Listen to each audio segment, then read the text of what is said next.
the games begin. Hi, I'm Alex, this is Pucks and Paperbacks, and it is time for the first reading vlog of the new year. And I'm bringing it back to the old school roots of my channel, TBR Games. On my channel, I used to do a lot of TBR videos that included games. I've done an Easter egg hunt. I had balloons pick my TBR, where I would throw a dart at a balloon and read whatever book was in the balloon. If you've been an OG of my channel, you remember this, but I have since scrapped any TBR related videos because I've just realized I don't stick to them.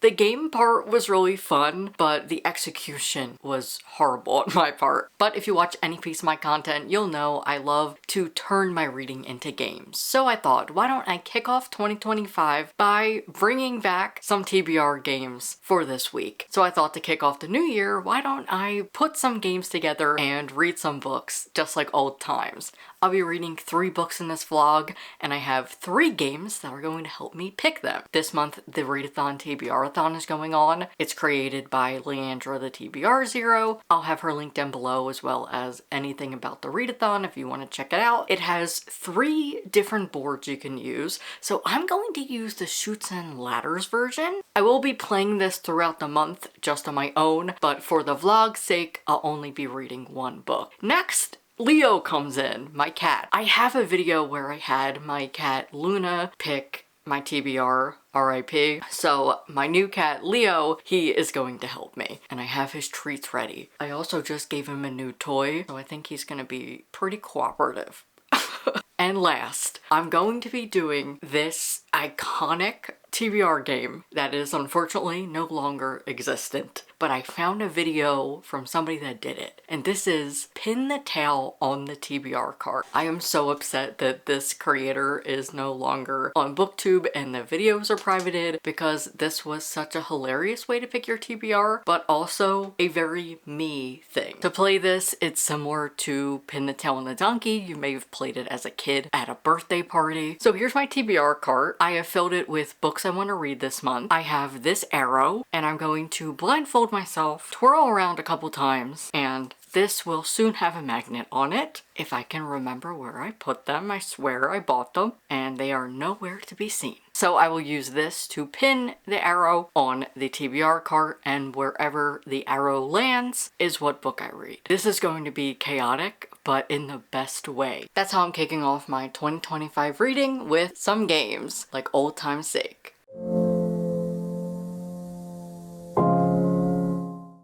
It's finally time to pin the tail on the TBR cart. My TBR cart is all filled with books that I would like to read. I'm really eyeing up several people are typing, so I kind of hope I get this. According to the reference video, I have to blindfold myself, so I have this bandana. While blindfolded, I have to spin the TBR cart 5 times and then spin myself 5 times. But I have a terrible balance, so I'm going to accommodate myself here and change up the rules a little bit and just spin myself 3 times. And then pin the arrow on my TBR cart, whichever book the arrow is facing, I am going to read. Pretty self-explanatory, and I will have a link down below to the reference video. I'm a little nervous to see how this is going to go, but I hope you enjoy the chaos.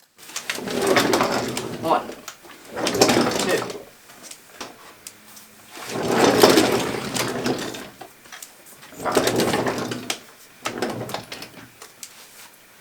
1, 2, 3.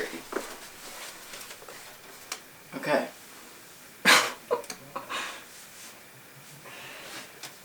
Oh, perfect. Perfect short book.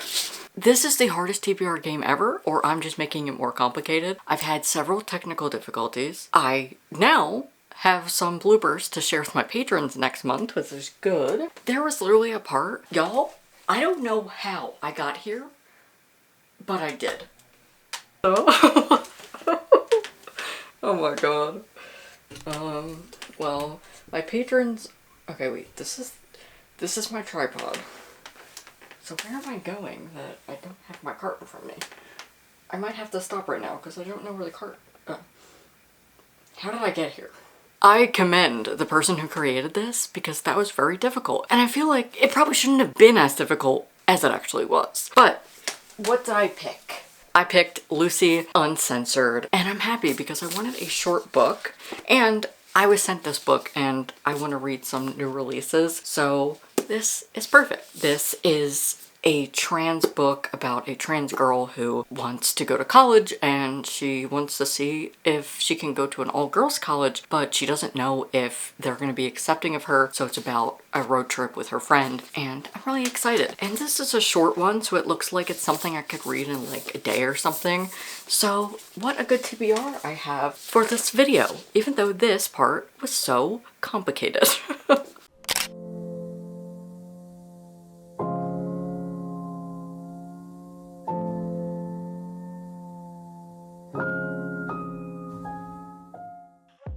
Hello, it is Monday, January 6th. I went and socialized yesterday with some of my friends. They held a brunch and that was very fun. I took the train into the city and I was able to get some reading done for Lucy Uncensored. I'm really enjoying this. Actually, after I film this clip and do some little work, I am going to sit down, have a cup of hot chocolate since it's snowing outside, and hopefully finish up this book. Of course, we're following Lucy. She is a trans girl in her senior year of high school, and she realizes when she attends a tour for the college that her and her friend were dreaming of going to, she doesn't want to anymore. She just didn't get good vibes there and didn't feel safe. And she also just wanted a new start since a lot of her friends and peers from high school are going to be attending. She wants a new start as Lucy. And so I'm now at the part where her and her best friend are going to road trip to a new college, and this is a women's college. I'm really enjoying this so far. The writing is fun and very YA, but I'm having a lot of fun with it. This is actually written by two sisters, which I think is so fun. Mel and Tegan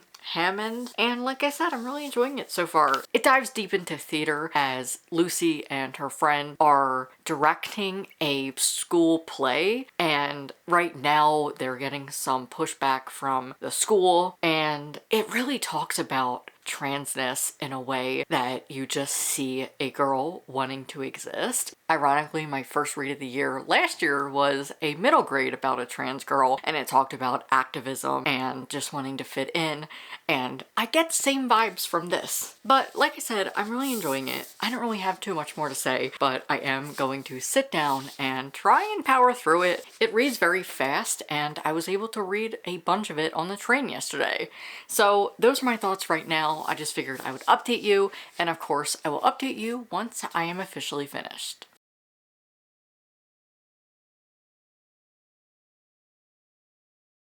Hi, it's January 14th, and I haven't finished a book since last year.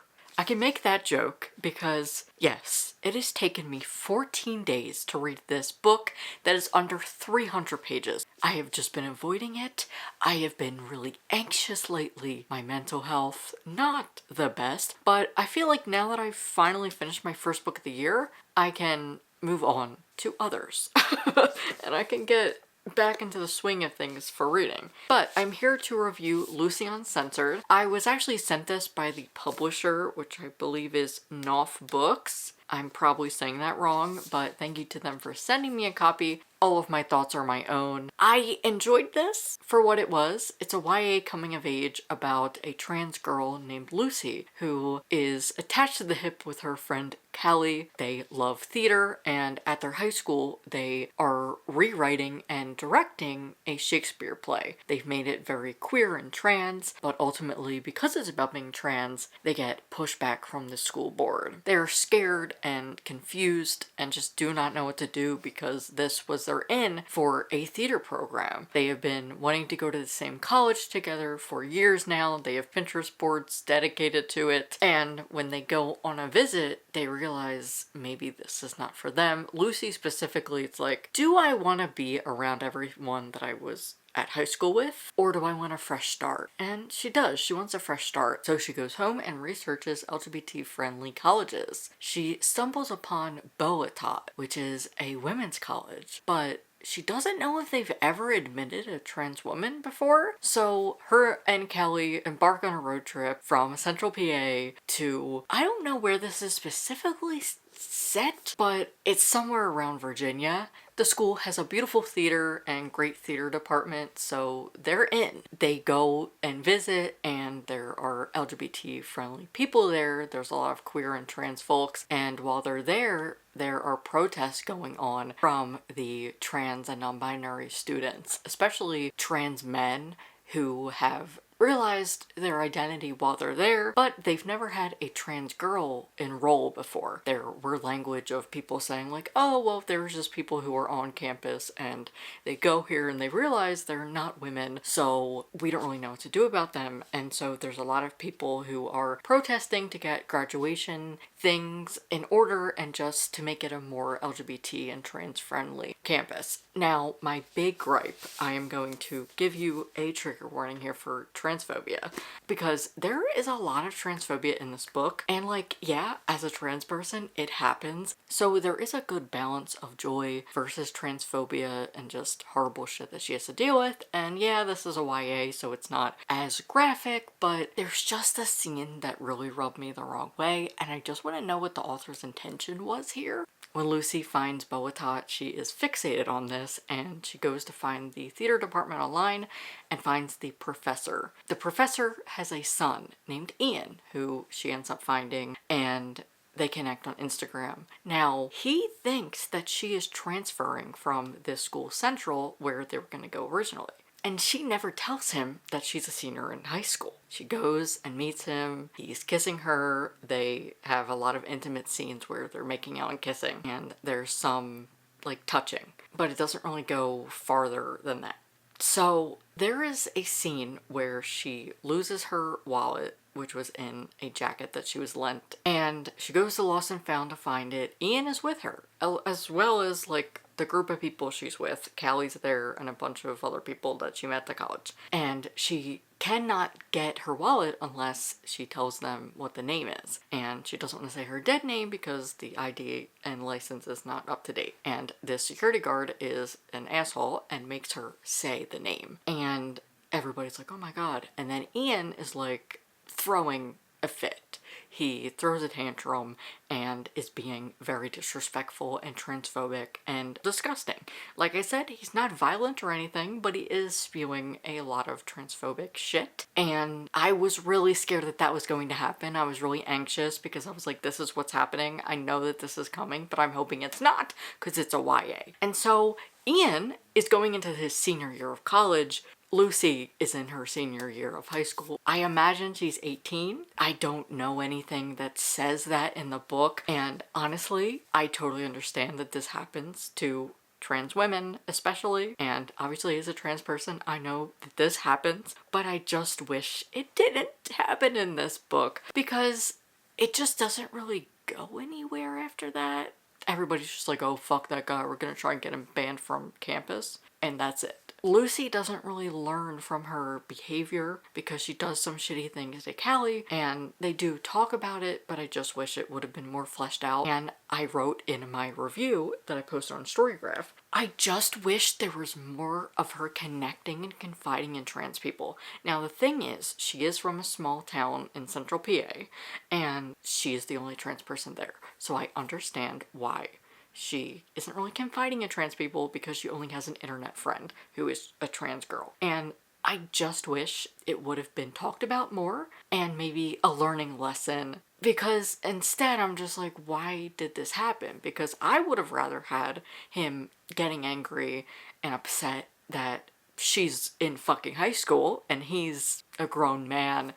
That's what I don't like at all. And I'm just still like, why write that in? Also, I would like to know more about these authors because they're actually sisters, which I think is interesting. Tegan is a trans woman, and in her author's note she mentions that she wrote this with her sister Mel while she was in prison, and so she's incarcerated, and I just would like to know a little bit more about that, honestly. I'm just curious about that, so I might go and do some research, but I don't want to steer you away from this book because it's not bad. I'm just like, what was the intention behind adding that in the book? I'm truly curious. But if you like theater and you want to just read a book about a trans girl who does struggle and have a lot of obstacles in her way, but there is joy, there's a happy ending, I recommend this. this. I like it. I feel like we don't get a lot of fiction, especially YA, with trans women, and so I think that's my problem, is not having a lot of trans femme representation, that I kind of hate that it would be in this way. Again, it's not bad. Like, I'm thinking of the comp titles as the book I believe I already mentioned in this video, Joy to the World. That's a good one. That's more middle grade, but a good YA comp to this is Imogen, obviously. And I think I'm only thinking of that because they're both like set on colleges where people are going to visit for the weekend or whatever. So I wouldn't not recommend this, but I just want to give you the insight into how I was feeling. If you don't want to read something that's going to give you anxiety as a trans person, maybe just read something else. Honestly, it was fine. I liked that we had more joy towards the end. Overall, it's accepting. Yeah, transphobia is gonna happen, but that scene I just cannot get out of my head. So that is my first read of the year, and that is what I picked for Pin the Tail on the TBR jar. Now to the next book.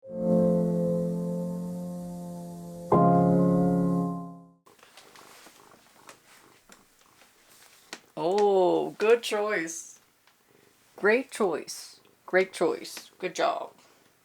The two books I had Leo pick are on my TBR for 2025. I made a list of 12 books that I must read or I have to unhaul them at the end of the year. The video will be up here. It's called These Books Will Self-Destruct in 12 Months. And Leo picked Can't Take That Away by Stephen Salvatore. This is a YA book with a gender fluid main character, I believe, or non-binary, somewhere on that spectrum. And it has Wicked. Our main character, Carrie Parker, wants to be Elphaba in their school's production of Wicked, and this is just very timely, and I'm glad that he picked me to read this because I've been really excited for it. Hi, I'm reading Can't Take That Away. I'm 10% in, and this is another YA book about theater, and it has a trans main character. And I believe I may have the same impression and experience as I did with the book that I just read, Lucy Uncensored, because I know this one has trauma. There's a content warning for physical assault, and so I'm gonna tread lightly with this one. So far, I'm enjoying it. As you can see, this is an arc. It came out in March 2021, so I actually started this book when I received it, but I never finished it because I heard how heavy it was. So this is actually about Carrie, who is a genderqueer teen who auditions for Wicked as Elphaba. And if you've been following the channel lately, I have been a little obsessed with Wicked. The soundtrack in particular, I went to see the movie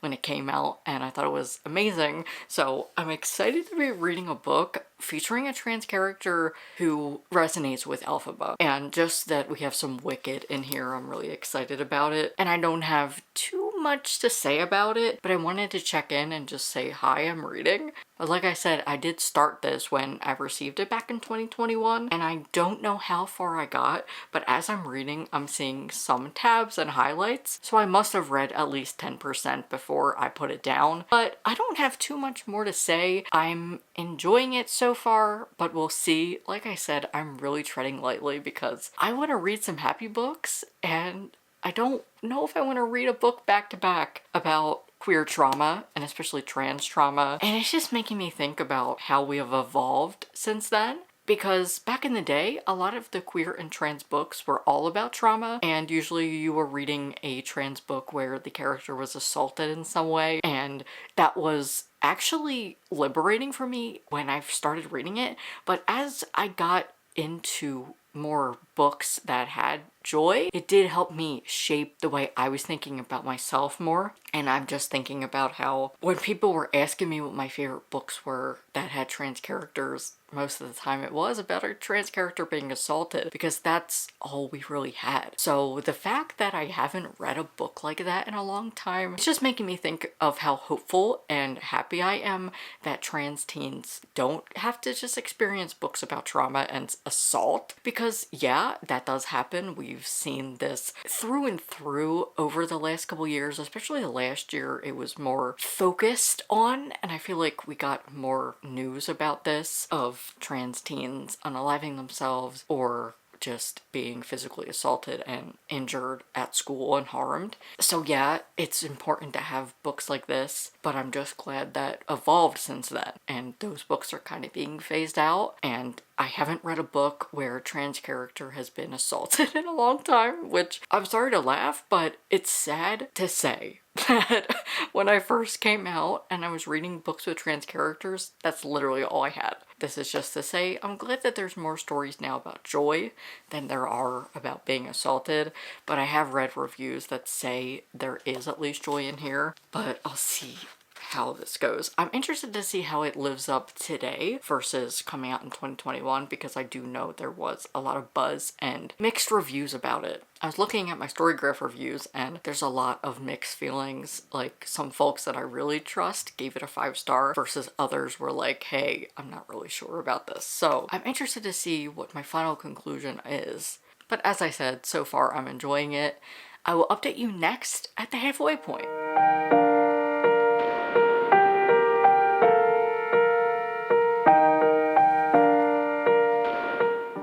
Hi, I kind of have bad news. I've been struggling through this book, so I'm honestly just gonna soft DNF it, and since it is on my reader unhaul list, I honestly think I'm just gonna unhaul this. It sucks, but I just can't read any queer trauma books right now. Mentally, I just have not been doing the best. It's been a lot this month, and I just want to read things that I want to read. And yes, I did want to read this, but I'm just not getting through it. It's not making me want to pick it up, and so I'm just gonna soft DNF it. It's fine. I'm a little sad, but I've tried twice with this book, and it's just not for me. So now we are going to end with the last book.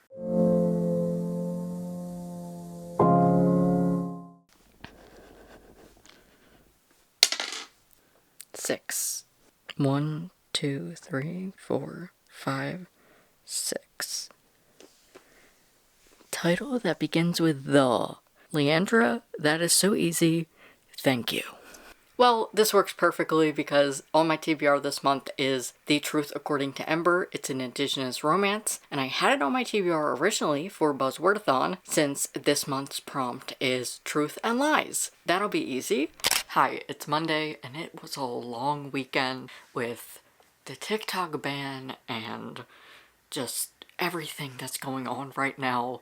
I have barely even read anything, so I'm hoping that a romance will cheer me up and get me into good spirits. So I'm really excited to read this. I'm going to start the audiobook, and I will check in later.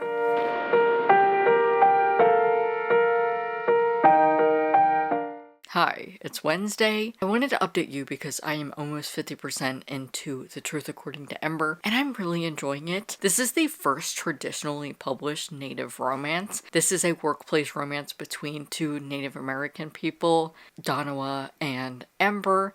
Ember meets Donawa at her new job. She applies to be an accountant, but she lies and says she's white because she has seen that she doesn't get a lot of opportunities, and usually if she puts Native American in the race category, she's denied and doesn't even get an interview. So when she clicks white, she lands a job at this corporation as an accountant, and she barely even has an associate's degree. Before this, she's working at a bowling alley, and she wants to pursue an associate's degree. So she lies through her teeth, fakes it till she makes it, and is getting all of these opportunities and becoming very infatuated with Donawa. He is the IT guy, and she's so anxious because she doesn't want anything to happen because there's a corporate policy to not date at work. You can't have a workplace romance. And I'm just really enjoying this. I really like Donawa because he just knows she's lying. But Ember, stop lying, girl. Please stop lying, because it's giving me so much anxiety. She just keeps lying and lying and lying. Like, she just lied and said that she has a boyfriend named Ron. She's been lying about her car, about her house and all, and it's really sad because she has been living in poverty, and so she just wants this guy to like her, and she already knows that she's lying at work, and this just really talks about the discrimination at work and in the workforce of Native American women. And I'm just really enjoying this. I love just seeing Ember learning the job and standing her ground. There's a lot of white men that she is interacting with in the workplace who are her bosses, and she is just sticking it to the man. She is standing up to them, and I just really love her. I think she's such a fun character, but she's giving me so much anxiety. Just every time she lies, I'm like... Since this is an adult romance, I'm interested to see how the communication continues and what happens at the end. Because I'm like, okay, this is a romance about someone lying, and I would just think if someone's lying to me, I wouldn't want to be with them. So I'm really interested to see how that is navigated towards the end. But I'm really enjoying this. I'm so glad that I picked it up because it's not too dark. Like, it talks about heavy topics like poverty and her brother went to jail, and she also talks about being the oldest and feeling like she has to have everything already done and nobody really checks in on her, and she has to be that for the family, which I totally relate to. Also just workplace discrimination and being a Native woman in general. So yeah, I'm enjoying this. I will see you when I finished. The next day. Hi, I finished The Truth According to Ember last night, so let's talk. I really enjoyed this. I also liked the way that it ended because last time we spoke, I was like, how is this all gonna go down? And I thought it wrapped up very nicely. I really loved Donawa as a character, and I was really glad that he didn't just let her off. Ember is a lying machine. She is just wrapped up in lies and she cannot stop. She's corroborated this story at her job, saying that she's worked as an accountant and she's just lied profusely. And I totally understand why. I really like seeing how Indigenous people, especially Native women, are treated in the workplace. I think it's something important that we should know about. And I just really loved this. I thought it was really fun and sweet. Very rom-com. Sometimes when something is called a rom-com, it's usually not, but this had the rom and the com, and it was just not overly heavy. There are a lot of heavy things going on. Donawa is the sole caregiver for his sister who has Down syndrome. His parents had passed away due to medical issues, and Ember lives with her grandmother, and her younger brother Sage just got out of jail. I like how he didn't just stick to their romance relationship, and we see other relationships in her life. Her best friend, her brother, and just her family in general. She is disappointed in her brother Sage because he went to jail, and he ends up coming out of jail and he's bettering himself. He has a job and he's trying to make amends with her, and she just does not want it. But Ember was the older sister and basically felt like she had to be a parent, and so she talks about that. I just think that this is such a complex romance, and I really like that. Yeah, I just like the way it was done. This was the read I was looking for. I'm definitely going to be reading more rom-coms this year because I just need something that's not going to make me anxious. I was anxious, but in like a fun way, because Ember is just lying so many times, and I'm like, girl, it's gonna catch you. It's gonna bite you right in the ass. Stop. But I understand why. Like, you can't really hate her for lying because you're like, yeah, that makes sense. For instance, there's a scene where she is allergic to cats. She goes to Donawa's house. He has a cat. She sleeps over and she wakes up and her face is blown up. It is red and blotchy, and he's like, oh my god, are you okay? Are you allergic to cats? And she's like, no, I'm not. When she full well is. But I get it. I get her. I get why she's lying, because, like, you want this guy to like you. However, you shouldn't lie to get somebody to like you. But this is what I mean. When she's lying, you're like, oh, you shouldn't do that. But then on the flip side, you're like, it kind of makes sense. So I just liked how light this was. Despite it does have some heavy topics about being incarcerated, absent parents, just complicated familial issues. We also get the perspective of somebody in poverty and how a lot of things are shaping her thoughts. I just thought this was really good. The character development was great. The character building and world building. This is set in Oklahoma. I really liked this as a debut and I'm so glad I read it. And that's our first reading vlog of the year. If you enjoyed this, give it a like and a comment. It really helps me out when you do so. And if you're new here, hi, I'm Alex. This is Books and Paperbacks, where I love to shout about queer and trans books. So if you're into that, feel free to hit subscribe. If you want to support me further, I have a Patreon and I'm doing a reading vlog on there for the book How to Excavate a Heart. And so you'll be getting that at the end of the month for my higher tier. Thank you to my top patrons for their continuous support. I really appreciate it. If you want to become a patron, the link is down below. If you'd like to watch more, here's my last video and you can subscribe there. Thanks again for watching and I hope to see you in my next video very soon. Bye.